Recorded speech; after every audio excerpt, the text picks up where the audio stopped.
It's more than just a path to the beach. It's a path for inclusion for every member of our St. Johns County community. St. Johns County Commissioner Ann Taylor is celebrating the completion of more than $500,000 in improvements to Crescent Beachfront Park. I'm so excited about this project as it will provide safer and more accessible access to the beach for people with mobility issues. Commissioner Taylor speaking at last week's ribbon cutting for the park's new ADA walkover to the beach. And this will be great for young families, so those kids that are in strollers, as well as anybody that would like to have a smoother path to the sand. St. Johns County Parks and Recreation Director Ryan Kane says the $580,000 project will improve residents' quality of life. And to see this, to be expand those opportunities for residents across the board and get people to come out and enjoy one of our best assets, if not our best asset, in the county, in the beach, is something that is our goal, and what we're trying to do and accomplish is to try to be able to provide those outlets for people to come out and enjoy their quality of life. Taylor says the expansion includes more than 24 additional parking spaces. One of the priorities of our strategic plan is community well-being. And we are definitely doing that and expanding access to safe public spaces, having diverse recreational facilities. And we really want to foster that physical and mental well-being and connectivity with our community. I'm Daryl Moody reporting.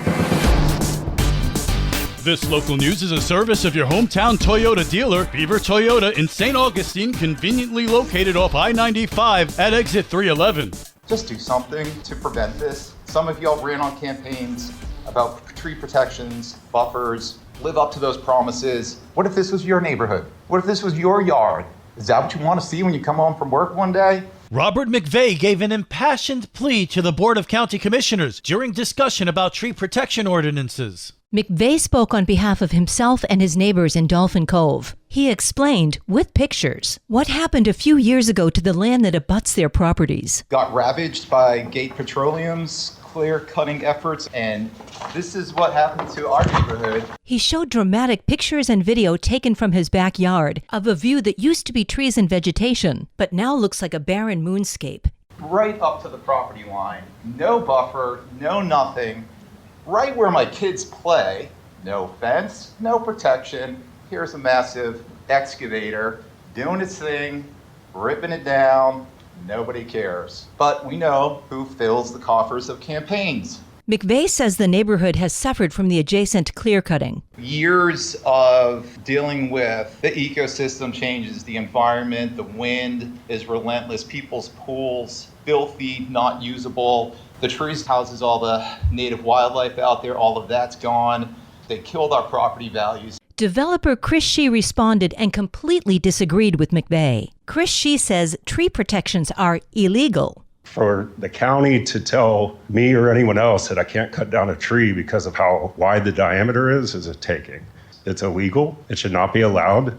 When you buy a piece of property, the real property that you buy is that piece of property down to the core of the earth. It also includes the airspace above it. It includes the minerals that are in the ground, and it includes the trees that are on that property. Potential tree protections will be discussed again at their Tuesday meeting when they take a final vote on the ordinance. For St. Augustine's Local Morning News, I'm Liz Ryan.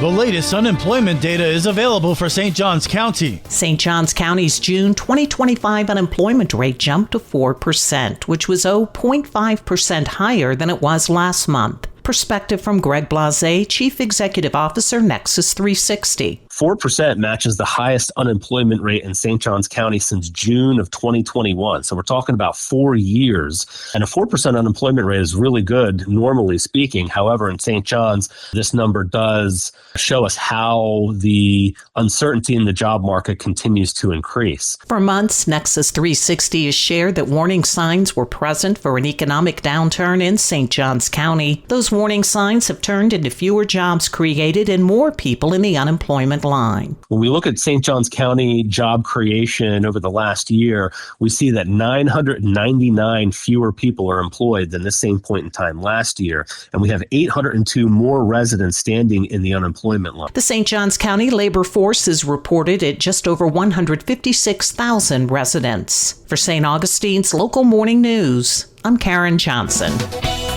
And now you're up to date with St. Augustine's Local Morning News. I'm Rich Carroll.